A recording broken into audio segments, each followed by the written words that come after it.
1971 का साल भारत, पाकिस्तान और बांग्लादेश के इतिहास में काफी अहमियत रखता है। इस साल भारत ने पाकिस्तान को ऐसा जख्म दिया था जिसकी टीस आज भी पाकिस्तान को हमेशा महसूस होती रहेगी। बांग्लादेश की बात करें तो ये वही साल था जब दुनिया के नक्शे पर बांग्लादेश एक स्वतंत्र देश के रूप में उभरा था। आपको बता दें कि 1971 के उसी इतिहास को बदलने वाले युद्ध की शुरुआत 3 दिसंबर 1971 को हो गई थी। आइए आज हम पाकिस्तान के 2 टुकड़े और बांग्लादेश के अस्तित्व में आने की पूरी कहानी जानते हैं। इसलिए वीडियो में नए हैं तो चैनल को सब्सक्राइब कर लीजिए और फेसबुक पर देख रहे हैं तो पेज को फॉलो कर लीजिए, क्योंकि इतिहास से जुड़ी हुई हर एक पहलुओं को हम यहीं पर टटोलते हैं। तो चलिए कहानी को आगे बढ़ाते हैं।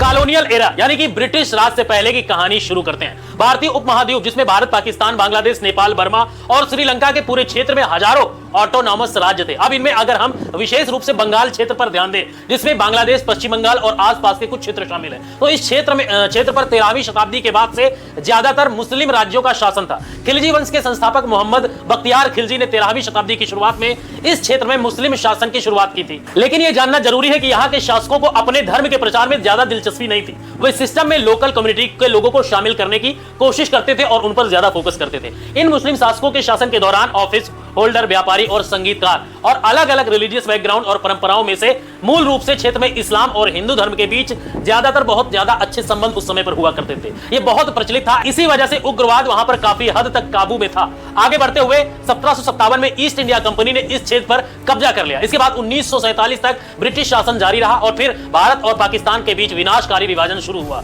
1940 के बाद से अखिल भारतीय मुस्लिम लीग के एनुअल सेशन में मुसलमानों के लिए एक अलग राज्य की मांग करते हुए लाहौर प्रस्ताव का मसौदा तैयार किया गया था। उन्हें डर था कि अगर भारत एक देश बना रहा तो मुसलमान अल्पसंख्यक हो जाएंगे और उन्हें निरंतर भय में रहना पड़ेगा। विभाजन के दौरान धार्मिक रेखाओं पर सीमाएं खींचने का मतलब था कि लोगों के बीच सोशल, कमर्शियल और कल्चरल संबंधों को नजरअंदाज करना पड़ेगा। बड़े राज्य जिनमें समान संस्कृति थी, जो एक भाषा बोलते थे, विभाजन में अलग हो गए सिर्फ इसलिए कि वो धर्म का इस्तेमाल करके लोगों का विभाजन करना चाहते थे। इसके दो प्राइम एग्जांपल है पंजाब और बंगाल। बंगाल के साथ ही बंगाल का एक हिस्सा पाकिस्तान में चला गया, एक हिस्सा भारत में आ गया। लेकिन इसका मतलब यह नहीं था कि उनकी संस्कृति का भी बदलाव हुआ। जिन क्षेत्रों को विभाजित किया गया वहां के लोग एक ही भाषा बोलते रहे, एक ही संस्कृति और एक ही परंपरा का पालन करते रहे। बंगाल में जन्मे मुसलमानों ने पाकिस्तान का समर्थन किया। उन्हें उम्मीद थी कि एक नया मुस्लिम देश बनेगा, उन्हें बेहतर जीवन स्तर मिलेगा, उनकी आर्थिक स्थिति सुधरेगी, सामाजिक स्थिति सुधरेगी, उन सभी में सुधार होगा। इस माइग्रेशन के दौरान बिहार में मुसलमानों को एक सामूहिक राहत था। अब क्योंकि बिहार बांग्लादेश के करीब है, क्योंकि बिहार में रहने वाले बहुत से मुसलमान पूर्वी पाकिस्तान में चले गए। यहां मुस्लिम बिहारी का एक विशेष रूप से उल्लेख करना महत्वपूर्ण है, क्योंकि जैसा कि आप कहानी के बाद में आप देखेंगे कि कैसे उन्हें बांग्लादेश के खिलाफ माना जाता था। उन्हें बांग्लादेशी विरोधी करार दिया गया। शुरुआत में बंगाल एक राज्य के रूप में विभाजन के खिलाफ वोट किया था। अगर विभाजन का मतलब यह था कि बंगाल को पाकिस्तान का हिस्सा बनना पड़ेगा, लेकिन बंगाल में पश्चिम बंगाल का क्षेत्र विभाजन चाहता था और भारत का हिस्सा बनना चाहता था, जबकि पूर्वी बंगाल बंटवारा नहीं चाहता था। लेकिन अगर बंटवारा होना ही था तो वे पाकिस्तान में शामिल होना चाहते थे। आखिरकार जब बंटवारा हुआ तो पश्चिम बंगाल भारत का हिस्सा बन गया और पूर्वी बंगाल पाकिस्तान का हिस्सा बन गया। 1500 किलोमीटर भारतीय क्षेत्र में फैला दोनों के बीच में यह अलगाव हुआ। साथ ही पाकिस्तान देश के 2 भाग में से विभाजित किया गया। दिलचस्प बात यह है कि नए देश पाकिस्तान में बहुत संकट जाति समूह बंगालियों का था। न्यूली फॉर्म की आधी से ज्यादा आबादी पूर्वी पाकिस्तान में रहने वाले बंगालियों की थी और पश्चिमी पाकिस्तान में पंजाबी, पख्तूनी, सिंधी और बलूच रहते थे। भले ही पाकिस्तान में बंगालियों की आबादी सबसे ज्यादा थी, लेकिन नौकरशाही और राजनीति में शक्तिशाली पद पश्चिम पाकिस्तान के केंद्र में थे, विशेष रूप से महाशू और पंजाब के हाथों में। इस बैकग्राउंड की जानकारी को ध्यान में रखते हुए आइए 1947 के बाद पाकिस्तान की राजनीति को समझते हैं। भारत जैसे ही पाकिस्तान एक संसदीय लोकतंत्र के रूप में शुरू हुआ। फर्क सिर्फ इतना था कि पाकिस्तान के केंद्र सरकार बहुत शक्तिशाली थी, सत्ता एक व्यक्ति के हाथों में केंद्रित थी, जिसके कारण एक मजबूत संसदीय लोकतंत्र स्थापित नहीं हो सका। 1946 में ब्रिटिश सरकार ने एंटीबायोटिक भारत में चुनावों का आयोजन किया। इन चुनावों के परिणाम उन्हें निर्धारित किया कि ये पाकिस्तान और भारत अलग दोनों होंगे तो लेजिस्लेचर्स को कैसे विभाजित किया जाना है। आपको बता दें कि मोहम्मद अली जिन्ना पाकिस्तान के गवर्नर जनरल बने। 1948 में आजादी के 1 साल बाद उनका निधन हो गया। उसकी मृत्यु के बाद निजामुद्दीन गवर्नर जनरल बने और लियाकत अली खान प्रधानमंत्री बने। लगभग 3 साल बाद अक्टूबर 1951 में लियाकत अली खान की हत्या कर दी गई और निजामुद्दीन नए प्रधानमंत्री बने। उसने गुलाम मोहम्मद को गवर्नर जनरल नियुक्त किया। वो एक पंजाबी था। पाकिस्तान में पहले सैन्य तख्तापलट 1953 में हुआ, जब गुलाम मोहम्मद ने सत्ता संभाली और निजामुद्दीन को बर्खास्त कर दिया। अगले साल 1954 में पाकिस्तान में चुनाव हुए। इन चुनाव में ज्यादातर सीटें संयुक्त मोर्चा ने जीती।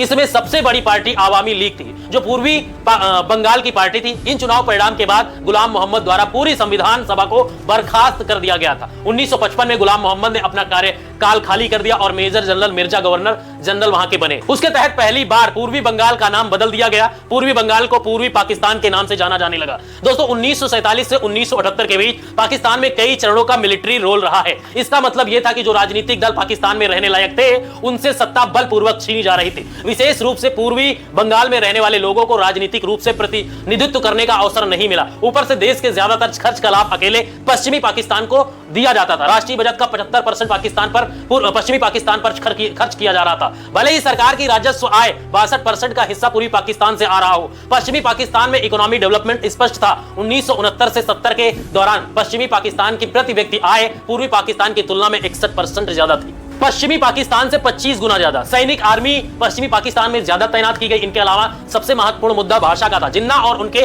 कई सलाहकारों का मानना था कि पूर्वी पाकिस्तान और पश्चिमी पाकिस्तान सभी सही मायने में एक साथ तब हो सकते हैं जब एक ही भाषा बोलना शुरू कर देंगे, और उनकी राय में भाषा उर्दू होनी चाहिए थे। और इसलिए उन्होंने पश्चिमी पाकिस्तान के शासकों द्वारा उर्दू को जबरदस्ती थोपते हुए सभी से कहा कि सभी लोग मजबूरन उर्दू बोलेंगे, और सभी ने मजबूरी में फिर उर्दू का इस्तेमाल ऑफिशियली सबने एक्सेप्ट भी कर लिया। और इसीलिए हमने पश्चिमी पाकिस्तान के शासकों द्वारा उर्दू को थोपते हुए देखा कि सभी को उर्दू में बोलने के लिए मजबूर किया गया। उर्दू का इस्तेमाल ऑफिशियली पर्पस से किया जाता था, सेना में किया जाता था, लेकिन पूर्वी पाकिस्तान में रहने वाले लोग बंगाली थे, वो बांग्ला बोलते थे। वास्तव में 56% पाकिस्तानी बांग्ला बोलते थे। उर्दू तो एलीट वर्ग के लोग, जो बड़े घर के लोग होते थे, सिर्फ हाई प्रोफाइल लोग ही उर्दू भाषा का इस्तेमाल किया करते थे। बंगाल में रहने वाले आम लोग बांग्ला बोलते थे। 21 मार्च 1948 को मोहम्मद अली जिन्ना ने ढाका में एक भाषण दिया और स्पष्ट रूप से कहा कि पाकिस्तान के राज्य का जो राज्य है वो उर्दू में ही अब सब लोग बोलेंगे, कोई भाषा और नहीं बोली जाएगी। इससे बंगाल में रहने वाले लोगों में आक्रोश आया। आखिरकार उर्दू जो जबरदस्ती उनके ऊपर थोपी गई। बंगाली भाषा आंदोलन की शुरुआत भाषा आंदोलन द्वारा 21 फरवरी 1952 को एक बड़ा विरोध आयोजित किया गया। आखिरकार जबरदस्ती उर्दू थोपने से बंगाली भाषा आंदोलन की शुरुआत हुई।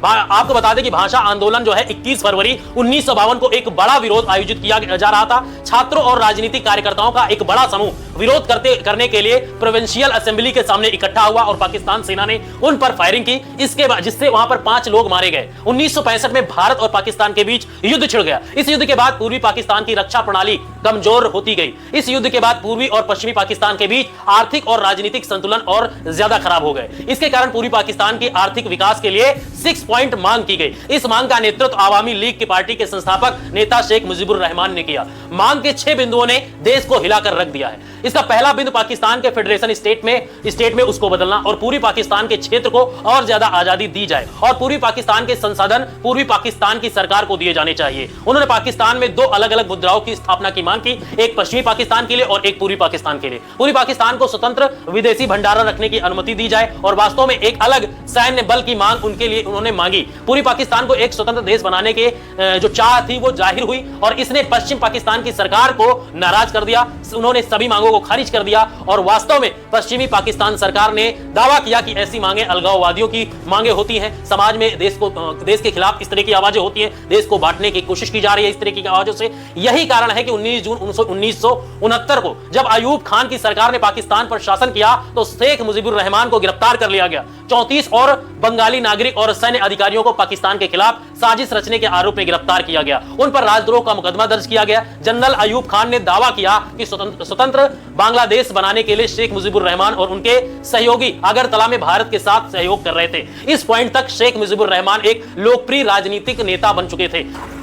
अब इस पॉइंट तक शेख मुजीबुर रहमान एक लोकप्रिय नेता बन गए थे। ये बंगाल की आवाज थे। पूर्वी पाकिस्तान में रहने वाले बंगालियों के भेदभाव और असमानता का शिकार होना पड़ रहा था, और उन्होंने आवामी लीग और शेख मुजीबुर रहमान पे अपनी उम्मीद टिका दी। पूरे जो बांग्लादेश के जितने भी लोग थे, पूर्वी बांग्लादेश के, उन सभी लोगों ने। गिरफ्तारी के बाद लोग सड़कों पर उतर रहे, बड़े पैमाने पर विरोध प्रदर्शन शुरू हुआ। इन विरोध प्रदर्शनों के दौरान शेख मुजीबुर रहमान के कैदी सहयोगियों में से एक को मार डाला गया। इससे लोगों के अंदर और भी गुस्सा फैल गया, मानो उसकी मौत ने यहां पर क्रांति ला दी थी। बिगड़ती स्थिति को देखते हुए जनरल अयूब खान ने 22 फरवरी 1969 को शेख मुजीबुर रहमान को जेल से रिहा कर दिया और अगरतला षड्यंत्र को वापस ले लिया गया। लेकिन तब तक प्रदर्शन विरोध होता रहा और मजदूर की हड़तालों ने इतना जोर पकड़ लिया कि अयूब खान को 1969 में इस्तीफा देना पड़ा। याद रखें कि जनरल अयूब खान ने एक सैन्यता पलट के जरिए ऑफिस हासिल किया था। इस्तीफा देने के बाद उन्होंने अपना उत्तराधिकारी जनरल लियाया खान को नियुक्त किया। जनरल लियाया खान ने पाकिस्तान ने पहले आम चुनाव करवाने का वादा किया। 1970 के चुनाव का नतीजा देश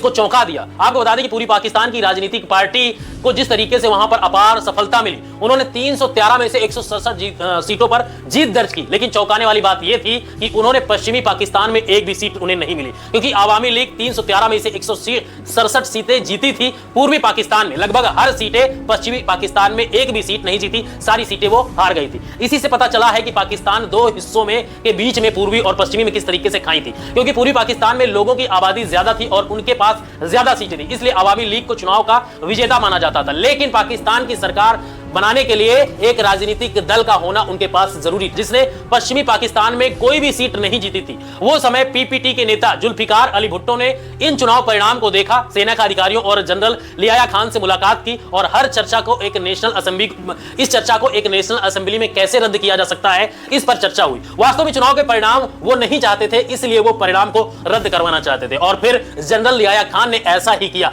1 मार्च 1971 के चुनाव परिणाम को आपको बता दें कि रद्द करने की घोषणा कर दी गई। इससे पूर्वी पाकिस्तान में खलबली मच गई। लोगों ने सवाल किया कि लोकतंत्र में ऐसा कैसे हो सकता है। उन्होंने मतदान किया है, सबसे ज्यादा वोट वाली पार्टी जीत गई है। एक बार फिर सड़कों पर बड़े पैमाने पर विरोध प्रदर्शन होना शुरू हुआ और इस बार आपको बता दें कि उन्होंने आजादी का आह्वान कर दिया था। उनका कहना था क्योंकि पश्चिमी पाकिस्तान को पूर्वी पाकिस्तान के नेताओं को चुनने में कोई दिलचस्पी नहीं है, इसलिए उन्हें एक तरफ से अलग कर दिया जाए, उन्हें अपना देश बनाने की आजादी दे दी जाए। यहीं से बांग्लादेशी मुक्ति संग्राम की नींव पड़ी थी और 7 मार्च 1971 को चुनाव जो रद्द करने के आदेश के बाद आवामी लीग राजनीतिक दल लोगों के समर्थन के सामने आया और यहीं पर शेख मुजीबुर रहमान ने एक ऐतिहासिक भाषण के आधार पर एक इंस्पायरिंग भाषण दिया, जिससे लोगों के अंदर उबाल आ गया। दोस्तों, जब तक पूरी पाकिस्तान में बंगाली हो या उर्दू बोलने वाले बिहारी के बीच यहां पर तनाव बढ़ता गया, जैसा कि हमने वीडियो की शुरुआत में आपको बताया था, क्योंकि बिहार के उर्दू भाषी लोगों को पश्चिमी पाकिस्तान समर्थक के रूप में देखा जाता था, क्योंकि वे उर्दू का इस्तेमाल किया करते थे और आमतौर पर वे सभी पश्चिमी पाकिस्तान के समर्थन में थे।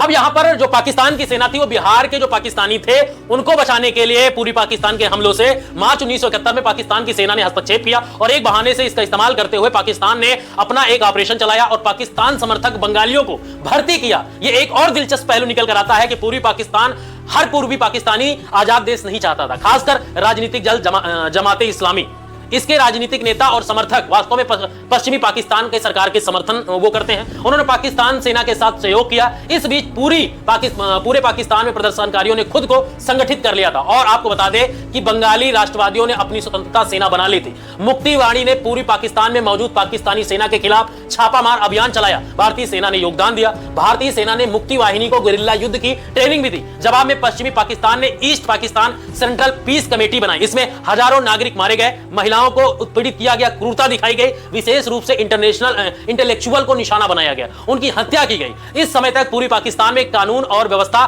पूरी तरह से नष्ट हो चुका था। बंगालियों ने पश्चिमी पाकिस्तान से आने वाले निर्देशों का पालन पोषण करना बंद कर दिया। 25 मार्च 1971 पश्चिमी पाकिस्तान सरकार ने जो धन संग्रह किया था, ऑपरेशन सर्चलाइट योजना बनाई और इसका मकसद बांग्लादेश की आजादी की मांग कर रहे लोकप्रिय लोगों को निशाना बनाना था और उनकी हत्या करना था। 25 मार्च 1971 को पश्चिमी पाकिस्तान सरकार ने जो वहां की वो एक सैन्य ऑपरेशन चलाती है, सर्चलाइट योजना बनाई और उसका इसमें मकसद था कि बांग्लादेश की आजादी की मांग कर रहे लोकप्रिय नेताओं की, लोगों की जो उसको समर्थन कर रहे हैं, उनकी हत्या करना। 25 मार्च की रात पाकिस्तानी सेना के हजारों सैनिक ढाका में मार्च करते हैं। शेख मुजीबुर रहमान को गिरफ्तार कर दिया जाता है और पश्चिमी पाकिस्तान उनको ले जाया जाता है। उनकी गिरफ्तारी से पहले शेख मुजीबुर रहमान ने पूरी पाकिस्तान को एक स्वतंत्र देश घोषित कर दिया था। उन्होंने कहा था कि पाकिस्तान का हिस्सा वो नहीं है, वो बांग्लादेश है। यह घोषणा एक ट्रांसमीटर के माध्यम से की गई थी, इसलिए इसे ब्रॉडकास्ट होने में कुछ समय लग गया और आधी रात बीत चुकी थी और यही वजह है कि 26 मार्च को बांग्लादेश में स्वतंत्रता दिवस के रूप में उसे मनाया जाता है। 27 मार्च 1971 को मेजर जियाउर रहमान ने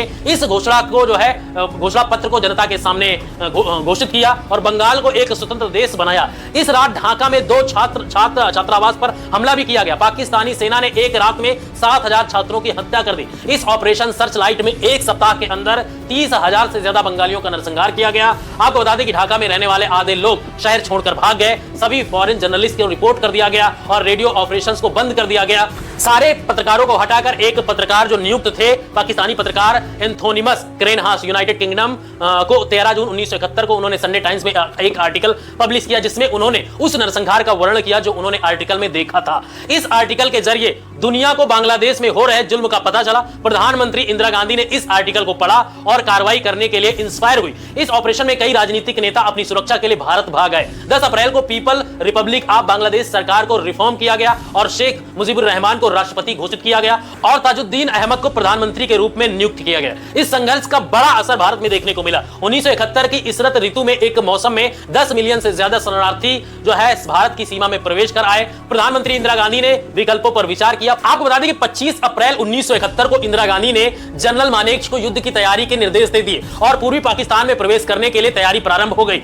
जनरल सैम मानेकशॉ को बहुत विश्वास नहीं था कि भारत जो है कम समय में युद्ध जीतने में सक्षम होने वाला है। आपको बता दें कि इसलिए उन्होंने निर्देश से इंकार कर दिया था और इस्तीफे की पेशकश कर दी थी, लेकिन इंदिरा गांधी को उन पर पूरा भरोसा था। जुलाई 1971 तक इंदिरा गांधी ने पूर्वी पाकिस्तान को पूर्वी पाकिस्तान कहना बंद कर दिया था। उन्होंने इसे बांग्लादेश कहा। 3 दिसंबर 1971 को पाकिस्तान ने ऑपरेशन चंगेज खान लॉन्च किया। पाकिस्तान ने भारतीय हवाई अड्डों पर हमला किया। पाकिस्तान को इस बात की चिंता थी कि भारत इस युद्ध में दखल देने के लिए अपनी सेना का इस्तेमाल करेगा और बांग्लादेश को आजादी दिलाने में मदद करेगा, इसलिए उन्होंने सबसे पहले भारत पर हमला करने का फैसला किया। लेकिन जाहिर है कि यह रणनीति काम नहीं आई। दिसंबर 1971 को भूटान आधिकारिक रूप से बांग्लादेश को मान्यता सबसे पहला देने वाला देश बना और उसके बाद 1-2 दिन बाद भारत ने भी आधिकारिक रूप से बांग्लादेश को मान्यता दे दी। 12 दिसंबर तक भारत पाक युद्ध में पाकिस्तान को हार का सामना करना पड़ा। 16 दिसंबर 1971 को भारतीय सेना ने ढाका को घेर लिया। पाकिस्तान सेना को सरेंडर करने के लिए 30 मिनट का समय दिया गया। अगले साल 1972 में भारत और पाकिस्तान के बीच शिमला समझौते पर हस्ताक्षर किए गए। इस समझौते के अनुसार पाकिस्तान ने बांग्लादेश को एक स्वतंत्र के रूप में मान्यता दे दी, लेकिन बदले में पाकिस्तान को क्या मिला? भारत ने वादा किया कि 93,000 पाकिस्तानी युद्धबंदियों को अगले 5 महीने में पाकिस्तान को सौंप दिया जाएगा और 13,000 किलोमीटर स्क्वायर भूमि जो एक्वायर की थी भारतीय सैनिकों ने पाकिस्तान की, वो पश्चिमी पाकिस्तान के कब्जे में फिर से उसे वापस कर दिया जाएगा। दोस्तों, इस तरह एक नए देश का जन्म हुआ जिसका नाम था बांग्लादेश। तो दोस्तों, आज की इस वीडियो में बांग्लादेश की कहानी थी, लेकिन अभी जो हालात हैं, जो शेख हसीना को लेकर जिस तरीके से आज बांग्लादेश बर्बाद हो गया, वही शेख मुजीबुर रहमान जिन्होंने बांग्लादेश को बनाया, उनको उन्हीं के सैनिकों ने, उन्हीं की देश के आर्मी ने उनको मार दिया। इसका पूरा इतिहास क्या था? आखिर शेख मुजीबुर रहमान को आजाद प्रधानमंत्री होने के बाद उन्हीं की सेना ने क्यों मारा? इसका वीडियो देखने के लिए आप इस लिंक पर क्लिक कर सकते हैं। और आपको बता दें कि शेख हसीना को बांग्लादेश छोड़कर क्यों भागना पड़ा, उसका वीडियो देखने के लिए आप भी यहां पर देख सकते हैं। फिलहाल मिलते हैं नए वीडियो में। अगर अभी भी चैनल पर नए हैं तो चैनल को सब्सक्राइब कर लें। मिलते हैं नई कहानी के साथ, तब तक के लिए नमस्कार।